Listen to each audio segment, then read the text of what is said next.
പട്ടാപ്പകരം മനുഷ്യനെ പറ്റിക്കല്ലേ? കള്ളനോട്ട് തരുന്നോ?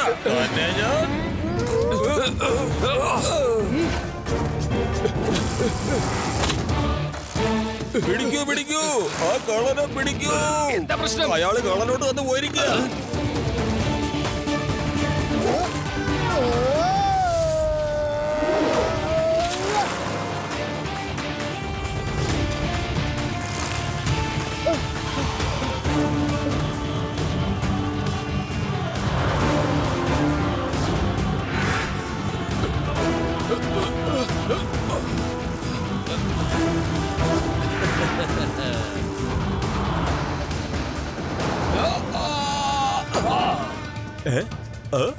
നിർത്തൂ നിർത്തൂ നിർത്തൂ, നിങ്ങൾ വേഗം ബസ് നിർത്തൂ.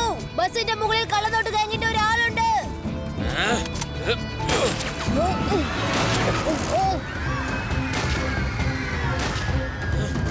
ബസ് നിർത്തിയ തന്നെ തല പോകും. വേഗം മര്യാദയ്ക്ക് സ്പീഡിൽ ഓടിക്കാൻ നോക്ക്.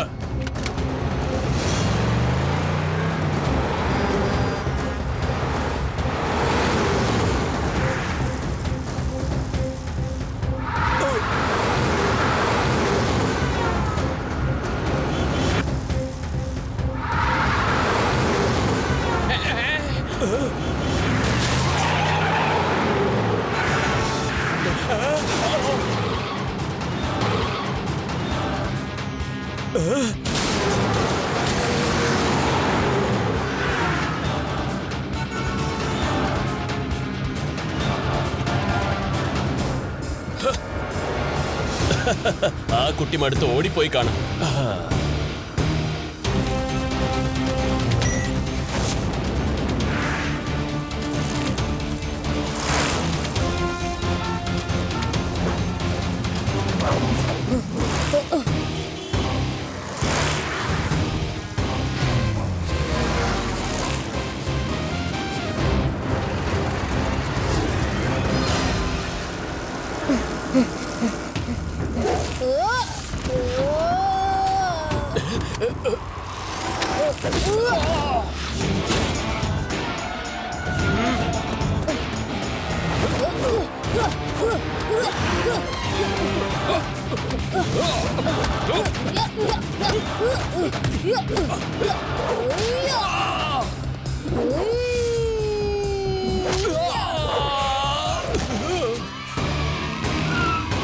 എന്റെ പരിധിയിൽ കള്ള നോട്ടുകളോ?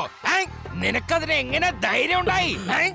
ഇവിടുന്ന് 50 കിലോമീറ്റർ വളരെ ദൂരെ നല്ല നോട്ടുകൾ ഉപയോഗിക്കാൻ തന്നെ ആലോചിക്കും. ഇൻസ്പെക്ടർ ലഡ്ഡു സിംഗ് വരുമെന്ന് പേടിച്ച് എന്നിട്ടാണോ നീയൊക്കെ കള്ള നോട്ടുകൾ കൊണ്ട് നടക്കുന്നത്? ഞെട്ടരുത്. ഇന്നത്തെ പ്രധാന വാർത്തകൾ എന്താണെന്നാൽ എല്ലാ സ്ഥലത്തും പരന്നിരിക്കുകയാണ് കള്ളനോട്ടുകൾ. ഇപ്പോൾ എങ്ങും കള്ളനോട്ടുകളുടെ വ്യാപാരമാണ്. ജനങ്ങൾ ഇതുകൊണ്ടാകെ ബുദ്ധിമുട്ടിയിരിക്കുകയാണ്. നമ്മുടെ ലഡ്ഡു സിംഗ് സാർ കള്ളനോട്ട് ഗ്യാങ്ങിന്റെ ഒരാളെ ധൈര്യമായി കൈയോടെ പിടിച്ചിരിക്കുന്നു. അയാളുടെ പേരാണ് ലക്ക എന്ന്. ലഡ്ഡു സിംഗ് സാറേ, നിങ്ങൾ ആ കള്ളനെ എങ്ങനെയാണ് പിടിച്ചത്? ഞാൻ വെറും ഒരു സാധാരണ ഇൻസ്പെക്ടർ അല്ലാന്ന് അറിയാലോ. ലഡ്ഡു സിംഗ് എന്നാണ് എന്റെ പേര്, ലഡ്ഡു സിംഗ്. എന്റെ പേര് കേട്ട കള്ളന്മാര് വിറയ്ക്കും. ആ കള്ളനെ പിടിക്കാൻ ഞാൻ എന്റെ ജീവൻ തന്നെ പണയത്തിലാക്കി. ഒരുപാട് ധൈര്യം കാണിച്ചു. എന്നിട്ടാണ് ആ കള്ളനെ ഞാൻ പിടിച്ചത്. നാളെ തന്നെ അവന്റെ ബോസിനെ ഞാൻ പിടിച്ചിരിക്കും. ഇതാണ് എന്റെ അടുത്ത ചാലഞ്ച്. കള്ളനോട്ടടിക്കുന്ന ഗ്യാങ്ങിന്റെ ബോസിനെ പിടിച്ചിരിക്കും. ബോസേ, ലാക്കയെ പിടിച്ചിരിക്കുന്നു. ആ ഇൻസ്പെക്ടർ ലഡ്ഡു സിംഗ് നാളെ ബോസിനെ പിടിക്കുന്നു പറഞ്ഞ് വലിയ വാചകം അടിക്കുക ടിവിയില് കണ്ടില്ലേ? അതൊക്കെ സംസാരിക്കേ. ഉറക്കെ സംസാരിക്കുന്നവരെ കണ്ട എനിക്ക് ഒട്ടും ഇഷ്ടമല്ല. എന്റെ പേര് അസ്ലിറാം എന്നാണ്. കള്ളത്തരം മാത്രമേ ഞാൻ കാണിക്കൂ. നാളെ കണ്ടോളൂ, കള്ളനോട്ടടിക്കുന്ന ഗ്യാങ്ങിന്റെ ബോസിനെ ഞാൻ പിടിച്ചിരിക്കും. പൊതുജനങ്ങളെ, നമ്മുടെ മാർക്കറ്റിൽ ഒരുപാട് കള്ളനോട്ടുകൾ ഇറക്കിയിട്ടുണ്ട്. നോട്ടുകളൊക്കെ നോക്കിട്ട് വേണം വാങ്ങാൻ. ശരി ലഡ്ഡു സിംഗ് സാറേ, നല്ലോ ശ്രദ്ധിച്ച് നോക്കിട്ട് വേണം വാങ്ങാൻ. വീണ്ടും പറയുന്നു, നോട്ടുകൾ ശ്രദ്ധിച്ച് നോക്കിട്ട് വേണം വാങ്ങാൻ. എന്താ ഇൻസ്പെക്ടർ സാറേ, ശ്രദ്ധിക്കാ. നിങ്ങൾ എന്തിനാ പറഞ്ഞോണ്ടിരിക്കുന്നത്? ഇങ്ങനെ ഒച്ചയിട്ട് പറഞ്ഞ് ആൾക്കാരൊക്കെ മൊത്തം പേടിച്ചിരിക്കുവാണേ. ആരും എന്റെ കയ്യിൽ നിന്ന് 1000-ന്റെ നോട്ട് മേടിക്കത്തില്ല. കടയിൽ നിന്ന് എനിക്ക് ഒരു സാധനം മേടിക്കണ്ട. ഞാൻ പിന്നെ എന്താ ചെയ്യൂ? എനിക്കാരും ചില്ലറ പോലും തരുന്നില്ല. എനിക്കൊന്നും അറിയണ്ട. ഇനി സാറ് തന്നെ ഇതിന് ചേഞ്ച് തന്നാ മതി. ഓക്കെ യങ് മാൻ, ഓക്കെ, ഒരു കുഴപ്പമില്ലെന്നേ. ഇതിനൊക്കെ വെറുതെ വിഷമിക്കേണ്ട കാര്യമുണ്ടോ? ഞാൻ ഇപ്പൊ തന്നെ നിങ്ങൾക്ക് 1000 രൂപ ചേഞ്ച് തരാം. ഇന്ന് എന്നാ പിടിച്ചോ നോട്ട്. എനിക്ക് കുറച്ച് സാധനങ്ങൾ വാങ്ങാനുണ്ട്. എഴുതി വെച്ച് വീട്ടിലേക്ക് പറഞ്ഞു വിട്ടാ മതി.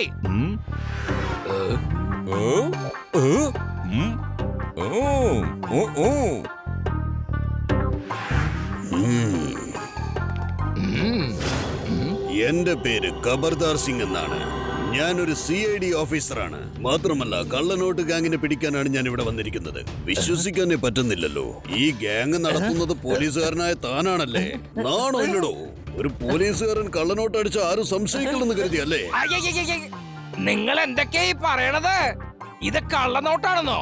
എങ്കിൽ ശരി, അതിന് ഇത് എന്റെ നോട്ടൊന്നല്ലല്ലോ. ദേ ഈ നിൽക്കുന്ന ആളാണ് എനിക്കത് തന്നത്. എവിടെ പോയി? എനിക്ക് ഇപ്പൊ തന്നെ ഈ 1000 രൂപയുടെ നോട്ട് തന്നിട്ടുള്ള ആള് എവിടെ പോയി? നുണ പറയരുത്. You are under arrest. അല്ല അല്ല, അതെ അതെ, ഒന്ന് നിന്നേ. സാറ് വെറുതെ വിഷമിക്കരുത്. ഞാൻ ചിബിയോടെ പറഞ്ഞിട്ടുണ്ട്. അവൻ ഇപ്പൊ തന്നെ എത്തുന്നേ. ഏ കുട്ടി, പുറത്തേക്ക് പോകൂ. ഇത് നീ വിചാരിക്കുന്ന പോലെ കളിമൈതാനമല്ല, പോലീസ് സ്റ്റേഷനാണ്. സാറേ, അവനെ കുട്ടീന്ന് വിളിക്കല്ലേ. സർ, എന്റെ പേര് ശിവ എന്നാണ്. ലഡു സിംഗ് സാറിന്റെ ഫ്രണ്ട് ആണ്. എനിക്ക് അദ്ദേഹത്തെ ഒന്ന് കാണണം. എങ്കിൽ ശരി, പോയി കണ്ടോ. ശിവ ഒരാളിന്റെ അടുത്ത് വന്നിട്ട്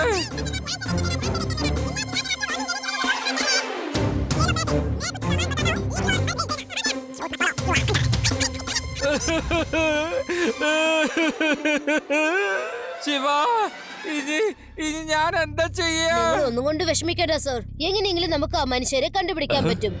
ലഡു സിംഗ് സാറിനെ ചതിച്ച ആ മനുഷ്യന്റെ മുഖം എങ്ങനെയാണെന്ന് പോലും എനിക്ക് ശരിക്കും ഓർമ്മയില്ല. അപ്പൊ നമ്മൾ എങ്ങനെയാ കണ്ടുപിടിക്കാം? ഒരു ഐഡിയ ഉണ്ട് റേബ. എവിടെ വെച്ചാണോ അയാൾ ലഡു സിംഗ് സാറിന് 1000 രൂപയുടെ നോട്ട് കൊടുത്തത്, അവിടെ അടുത്തുള്ള കടയുടെ സൈഡിൽ എങ്ങനെയെങ്കിലും ഒരു CCTV ക്യാമറ കാണാതിരിക്കില്ല. നമുക്ക് അവിടെ ചെന്ന് അന്വേഷിക്കാം.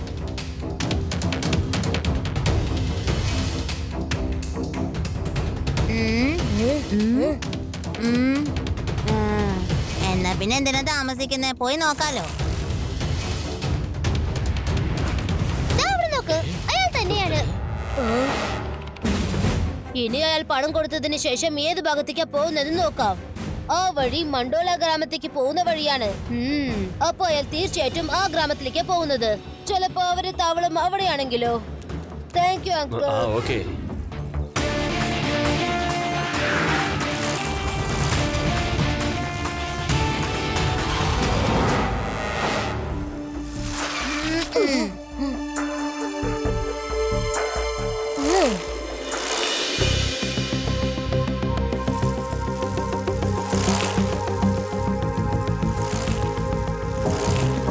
അല്ല, ഞാൻ പറഞ്ഞ ജോലി താൻ ചെയ്തായിരുന്നോ? ഇത്തവണ നമ്മുടെ പണം മുടക്കിയത് വെറുതെ ആവരുത്. ഒന്നാമതേ വെള്ളത്തിന് ക്ഷാമാണ് എല്ലായിടത്തും.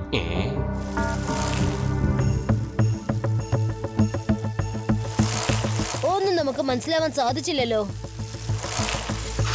ഇവിടെ ഒന്ന് നിന്നേ. ഇതിന്റെ അകത്തുനിന്ന് എന്തോ ശബ്ദം കേൾക്കുന്നുണ്ട്. വരൂ, നമുക്കൊന്ന് പോയി നോക്കിയാലോ.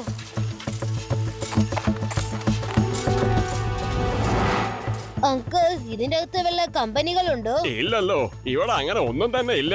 പക്ഷേ ഈ പല പല ശബ്ദങ്ങൾ എവിടെ നിന്നാണ് കേൾക്കുന്നത്? ഇല്ല, എനിക്ക് ഒന്നും തന്നെ കേൾക്കുന്നില്ലെന്നേ. നിങ്ങൾക്ക് സംശയം തോന്നിയതാ മക്കളെ? അങ്കിൾ, ഞങ്ങൾക്ക് വല്ലാതെ ദാഹിക്കുന്നുണ്ട്. കുറച്ച് കുടിക്കാൻ വെള്ളം തരുമോ? നിക്ക്, ഇപ്പൊ എടുത്തോണ്ട് വരാ. നിങ്ങളോട് ആരാ അകത്ത് വരാൻ പറഞ്ഞ? ഞാൻ വെള്ളം കൊണ്ട് അങ്ങോട്ട് വരികയായിരുന്നില്ലേ? അതുമല്ല അങ്കിൾ, ഇവിടെ പല പല ശബ്ദങ്ങൾ കേൾക്കുന്നത് കൊണ്ട് എനിക്ക് ഇതിന്റെ അകത്ത് കയറി കാണണം തോന്നി. അതുകൊണ്ട് ഇങ്ങോട്ട് വന്നത്. നോക്കു മോനെ, ഇവിടെ അങ്ങനത്തെ ഒരു ശബ്ദവും ഇല്ലെന്നേ ഞാൻ പറഞ്ഞില്ലേ. ഞാൻ ആദ്യമേ പറഞ്ഞതാ നിനക്ക് സംശയം തോന്നുന്നതാണെന്ന്.